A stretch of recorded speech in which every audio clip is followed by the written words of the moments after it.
Hello hello hello welcome back. आज हम पूरा सीरीज चल रही है आज हमारी इकोनॉमिक्स की पूरी अर्थशास्त्र की। तो हमने पहला चैप्टर कर लिया है। कौन सा था पहला चैप्टर? पालमपुर गांव की कहानी। दूसरा कर लिया है संसाधन के रूप में लोग। तीसरा चल रहा है हमारा निर्धनता एक चुनौती। चलिए अब इस चैप्टर को शुरू करते हैं।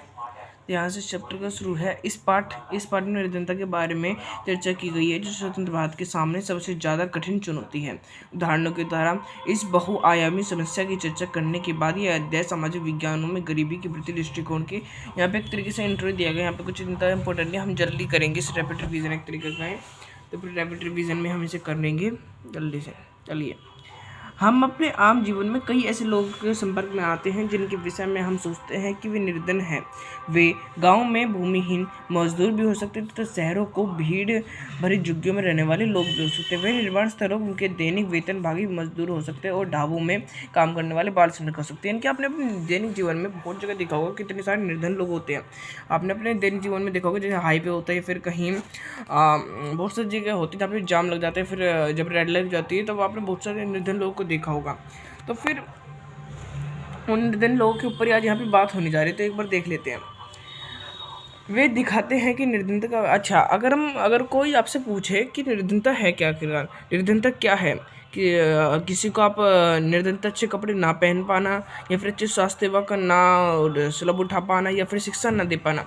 निर्धनता का अगर हम सामाजिक स्तर पर, इनकी जो हम आम बोलचाल में यूज करते हैं डेफिनेशन, वो देख लेते हैं।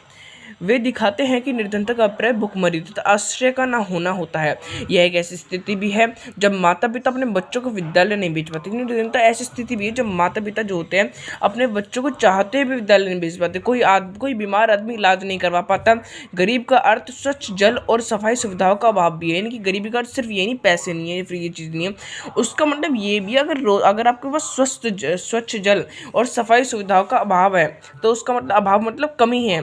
स्वच्छ जल आपको नहीं मिल पा रहा, सफाई नहीं मिल पा रही, तो ये भी आपको गरीबी है। इसका अभिप्राय नियमित रोजगार की कमी भी है। क्या? न्यूनतम शालीनता का स्तर भी अभाव है। अंततः इसका असहायता की भावना के साथ जीना, यानी कि इसका आशय क्या है निर्धनता का? मैं थोड़ा जूम कर देता हूँ। हाँ, ये देखिए यहाँ पे। हाँ, तो असहायता की भावना के साथ जीना भी है।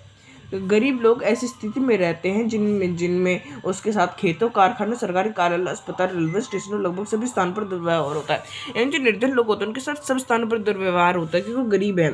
आपने करोड़ों दयनीय निर्धनता से बाहर निकलना स्वाधीन भारत की सबसे बड़ी चुनौतियों में से की। यानी कि जब भारत आज़ाद हुआ था तो उसके बाद भारत में बहुत सारी निर्धनता थी और उससे निकलना भारत के लिए सबसे बड़ी चुनौती रही है। अब चलिए, अब हम बात करते हैं। अभी तक हमने बात किया निर्धनता, हम जो आम बोलचाल में जिसकी डेफिनेशन यूज़ करते हैं। अब हम सामाजिक विज्ञान की दृष्टि में निर्धनता देखते हैं। आय और भोग के स्तर से जुड़े हैं, लेकिन अब गरीबी की निरक्षरता स्तर, कुपोषण के कारण रोग प्रतिरोधक क्षमता की कमी, स्वास्थ्य सेवाओं की कमी, रोजगार और यानी कि मौकों की कमी, सुरक्षित पेयजल, यानी कि अगर हम देखें जो भौगोलिक अर्थशास्त्री है उनकी नज़र में निर्धन कौन है, सरकार की नज़र में निर्धन कौन है? सरकार की नज़र में निर्धन वो है जो आय और उपभोग के स्तर से जुड़े हैं, लेकिन अब गरीबी की निरक्षरता स्तर, कुपोषण के कारण रोग प्रतिरोधक क्षमता की कमी, स्वास्थ्य सेवाओं की कमी, रोजगार के मौकों की कमी, सुरक्षित पेयजल और स्वच्छता तक पहुंच की आदि जैसे अन्य सामाजिक सूचकों के द्वारा भी देखा जा सकता है। सामाजिक अपवर्जन तथा सुरक्षा पर आधारित गरीबी का विश्लेषण अब बहुत सामान्य होता जा रहा है। यानी कि सामाजिक, अब यहाँ पे 2 पॉइंट दिए गए। देखिए, पहला देखिए, यह आएगा पेपर में, सामाजिक अपवर्जन, और यहाँ पे किया गया असुरक्षा। ये 2 टॉपिक हैं, पक्का आएंगे पेपर में। देखिए, सामाजिक अपवर्जन और असुरक्षा क्या होता है हम यहाँ पे पढ़ेंगे। देखिए, पहले हम पढ़ेंगे बाद में, पहले मैं आपको समझा देता हूँ सामाजिक अपवर्जन होता क्या है। देखिए, सामाजिक अपवर्जन का अर्थ ये, मान लीजिए कोई व्यक्ति गरीब है, ये पहले से ही गरीब है ये। तो जब गरीब है तो जो अच्छे खासे पैसे कमाने वाले लोग होंगे वो इससे छुआछूत करेंगे, इसे हास्यकरण करेंगे, इसे दूर ढकेल देंगे। यानी कि जैसे आपने मुंबई में देखा है ना, मुंबई में सारे अमीर लोग एक तरफ रहते हैं और गरीब लोग एक तरफ रहते हैं, ऐसे भी दूर रख देंगे। तो इसे दूर कर देंगे। गरीब को किन किन चीज़ से दूर कर देंगे?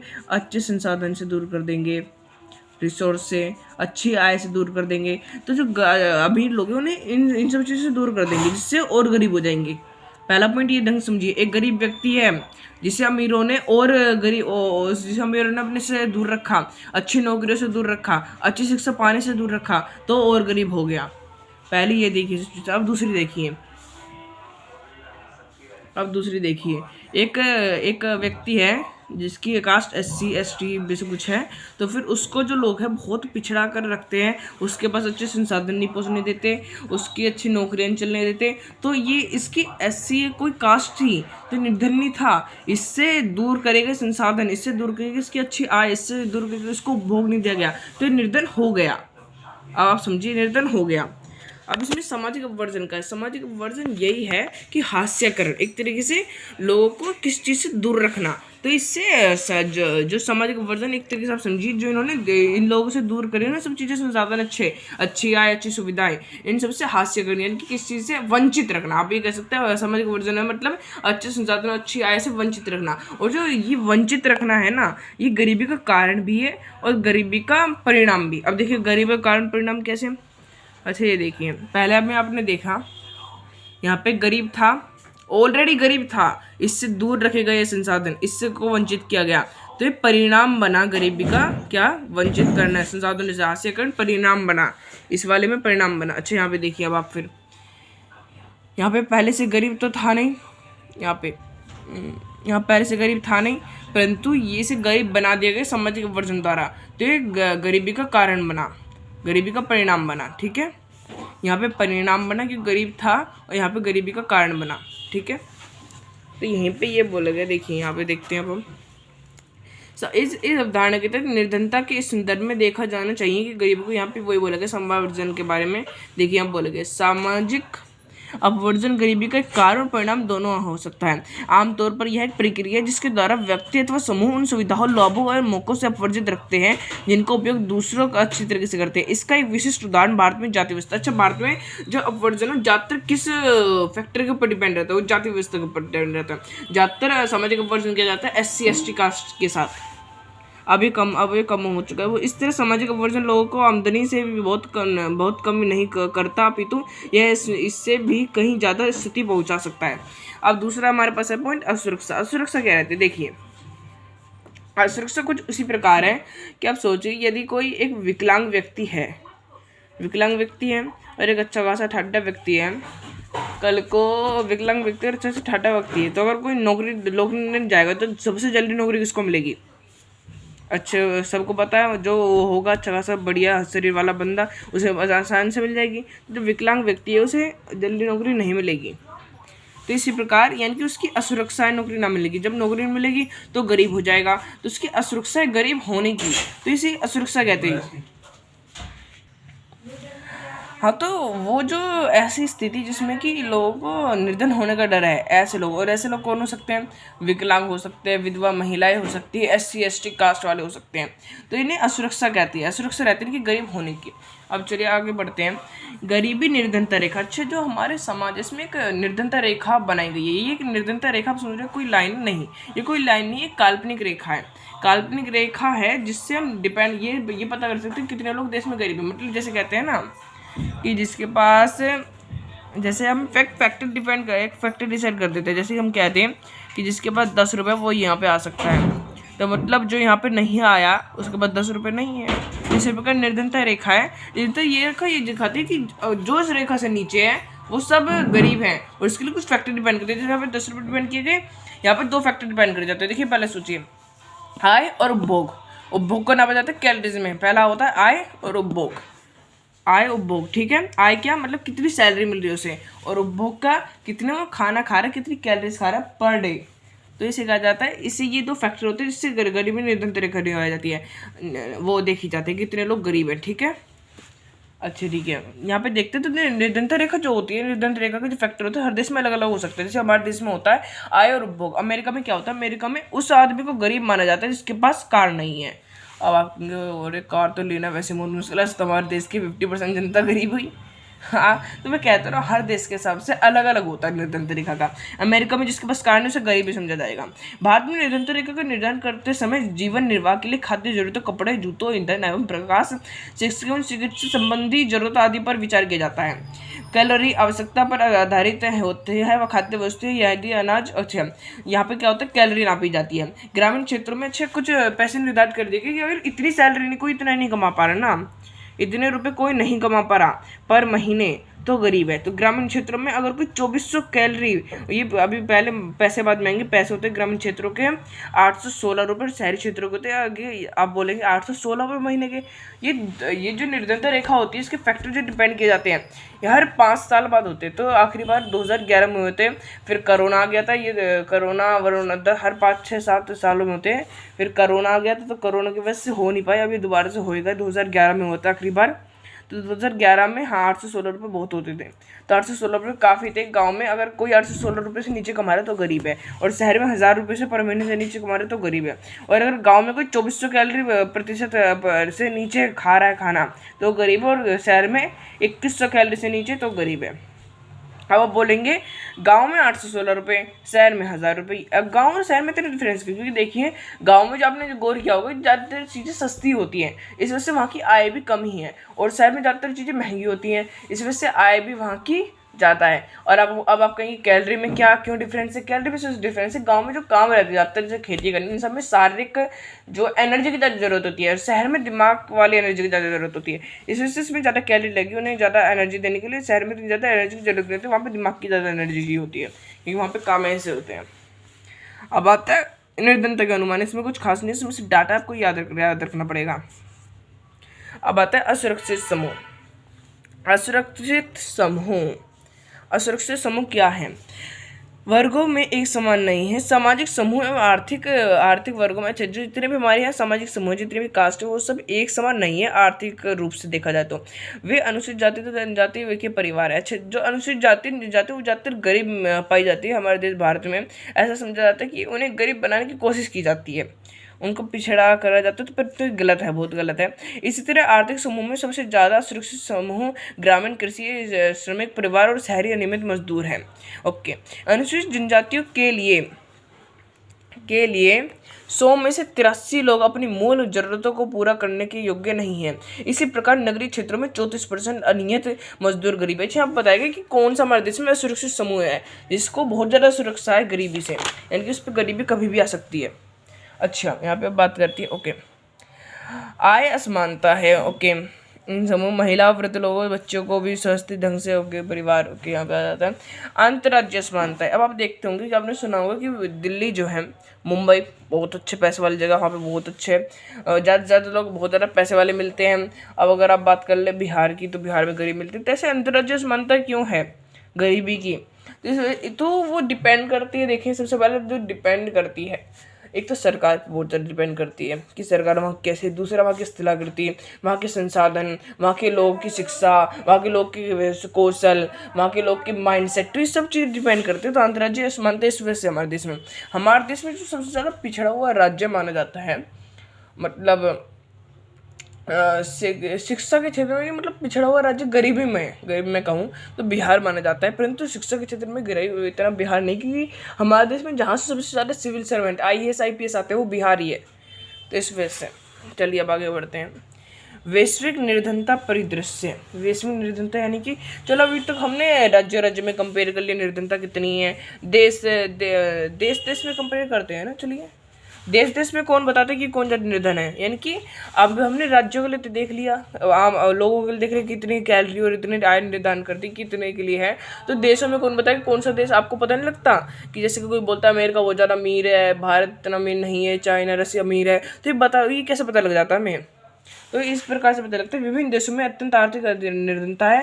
परंतु जो अभी देखिए हमारा जो देश का है, इसकी निर्धनता रेखा निर्धारण करती है राष्ट्रीय प्रतिशत सर्वेक्षण संगठन, और जो पूरा विश्व का वर्ल्ड बैंक निर्धारण करता है। उसका निर्धारण कितना है? $1.9। देखिए यहाँ पे लिखा है $1.9 से यदि कम कोई किसी देश का नागरिक कम कमा रहा है तो वह निर्धन है। तो ये राष्ट्रीय बैंक द्वारा निर्धारण है, फैक्ट्री वाला। और यहाँ पे कुछ देशों के बारे में बताया गया, इतना इम्पोर्टेंट है नहीं। यहाँ पे आता है। अब देखिए हमने देख लिया निर्धनता क्या है, निर्धनता कहाँ कहाँ कैसे, निर्धनता का कैसे मतलब निर्धनता का कैसे कैसे कहाँ का फैली हुई है, क्यों ज़्यादा, कौन सी ज़्यादा जातियाँ या फिर समूह असुरक्षित है निर्धनता से। तो हम देखते हैं जो निर्धनता फैली हुई है इतनी ज़्यादा, ये निर्धनता फैली हुई है किस वजह से फैली हुई है, इसके कारण क्या है। तो पहला कारण तो जो शुरू से रहा है, भारत एक सोने की चिड़िया थी जिस चिड़िया के पंख काट दिए गए अंग्रेजों, मुगलों एवं अन्य राजाओं के हाथों। क्योंकि अंग्रेज जब रहे, ब्रिटिश उपनिवेशिक प्रशासन जब रहा था के दौरान, वैसे हमारी जो बुक में अंग्रेजों की बात की गई है, अंग्रेजों ने क्या किया, जो हमारी मुद्रा थी उन्हें बाहर निवेश किया, हमारा सोना चांदी लूटा, बहुत सारी चीज़ें लूटी। तो इस वजह से भी हम आज भारत गरीबी, इतने लोग गरीब है, नहीं तो पहले कोई गरीब नहीं था इतना ज़्यादा। अच्छा, फिर दूसरा क्या है, जो हरित क्रांति आई थी, हरित क्रांति आपने सुना, मैंने पिछले चैप्टर में पढ़ाया इससे, अगर आप उसकी वीडियो देख सकते हैं हरित क्रांति के बारे में भी। ग्रीन रिवोल्यूशन आई थी जो खेती को बढ़ाने के लिए की गई थी, उसमें जो जमीन का बंटवारा किया गया, यानी कि वो जो हरित क्रांति आई थी वो सभी किसानों के पास सेम रूप से नहीं पहुंची। क्योंकि हरित क्रांति में जो टेक्नोलॉजी का इस्तेमाल किया जाता था बहुत ज़्यादा पैसे लेता था वो, तो इतने ज़्यादा पैसे कुछ किसानों के पास नहीं होते थे, कुछ के पास होते थे, तो इस वजह से आधे ज़्यादा किसान गरीब रह गए। और एक और कारण ये रहा गरीबी का कि जो संसाधन का बंटवारा था सही ढंग से नहीं हुआ आज़ादी के उपरांत।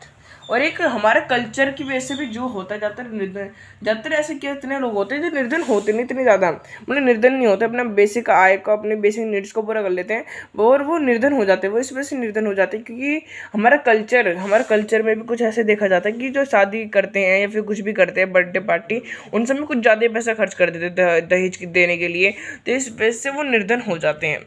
अब आते हैं, हमने निर्धनता का कारण देख लिया, निर्धनता कहाँ का है, निर्धन ज़्यादा सुरक्षित कौन है। अब हम देखते हैं निर्धनता का उपाय क्या है, निर्धनता के लिए हमारे देश ने किया क्या है। तो इसके लिए आर्थिक समृद्धि प्रोत्साहन और लक्ष्य निर्धनता निरोधी कार्यक्रमों पर आश्रित। अच्छा, यहाँ पे मैंने कुछ ये देखिए, यहाँ पे कुछ बताया गया, ये आप जरूर पढ़ लीजिएगा। महात्मा गांधी राष्ट्रीय रोजगार गारंटी अधिनियम, ये वाला जो आया था, इसके अंदर मनरेगा भी कहा जाता है, इसे आप जरूर पढ़िएगा क्योंकि इसमें से पक्का क्वेश्चन आना है, 5 नंबर तक का आ सकता है इसमें से, इसके बारे में पॉइंट्स आप जरूर पढ़िएगा। राष्ट्रीय रोजगार गारंटी, ये कुछ चीज़ें हैं, ये कुछ योजनाएं, इनके नाम आपको याद रहने चाहिए। अच्छा, इनका नाम याद करने के लिए मैंने एक ट्रिक बनाई है, देखिए आपके लिए ट्रिक भी बनाई है, ये रही वो ट्रिक। तो आप सबसे पहले पहली योजना को याद रखना, आपको सारी योजना के नाम याद रखना, पढ़ना तो आपको खुद से पड़ेगा उनके बारे में। पहली योजना का नाम याद रखना है, तो पहले भी सोचिए, सबसे पहले गांधी जी ने आकर 100 दिनों के काम की गारंटी दी। दूसरा, फिर जब गांधी ने 100 दिनों के काम की गारंटी दी तो ये क्या कहलाई, महात्मा गांधी राष्ट्रीय ग्रामीण रोजगार योजना। फिर क्या हुआ, काम मिल गया लेकिन अब पैसा कहाँ से आएगा, यानी कि काम तो मिल गया उन लोगों को, पर लेकिन अब पैसा कहाँ से आएगा। तो क्या योजना बनी, राष्ट्रीय रोजगार गारंटी कोष, यानी कि रोजगार देने की गारंटी कोष। ठीक है, अब काम करने के बाद आदमी को पैसे की जगह अनाज मिला, यानी कि जब आप काम करा आदमी ने तो पैसा नहीं मिला, उसे अनाज मिल गया। तो यहाँ पे कौन सी योजना है, राष्ट्रीय काम के बदले अनाज। अब इस तरीके से रिलेट करके याद करिए। फिर अगला क्या हुआ, यह सब देखकर प्रधानमंत्री ने सोचा कि यह योजना सिर्फ गांव तक क्यों रहे, इसे पूरे देश में लागू कर दो। तो प्रधानमंत्री ने सोचा ये योजना कि पूरे गांव में क्यों रहे, इसे पूरे देश में लागू कर दो। तो क्या आई, प्रधानमंत्री रोजगार योजना। ओके, इस प्रकार गांव में रोजगार पैदा होना शुरू हुआ। फिर क्या आई, ग्रामीण रोजगार सृजन योजना। फिर इस प्रकार स्वर्ण जयंती ग्राम स्वरोजगार योजना हुई। फिर क्या हुआ, फिर यह योजना इतनी सफल हुई कि लोग स्वर्ण के सामान खरीदने लगे, इनके सोने के सामान खरीदने लगे। तो कौन सी योजना है, स्वर्ण जयंती ग्राम स्वरोजगार योजना। तो इस प्रकार ये वाला चैप्टर भी हमारा समाप्त होता है। तो अब जुड़ते रहिए और हमारे चैनल को लाइक एंड सब्सक्राइब कर दीजिए। और हमने आज ही सोचा है कि आज हम पूरी इकोनॉमिक्स खत्म कर देंगे, तो आप हमारी प्लेलिस्ट देख सकते हैं, ये वाली प्लेलिस्ट पे भी वीडियो होगी। तो चलिए, और आप इसका एक बार फ़ोटो भी ले सकते हैं, ये पूरी हमने जो ट्रिक बना रखी है। चलिए, ये देखिए।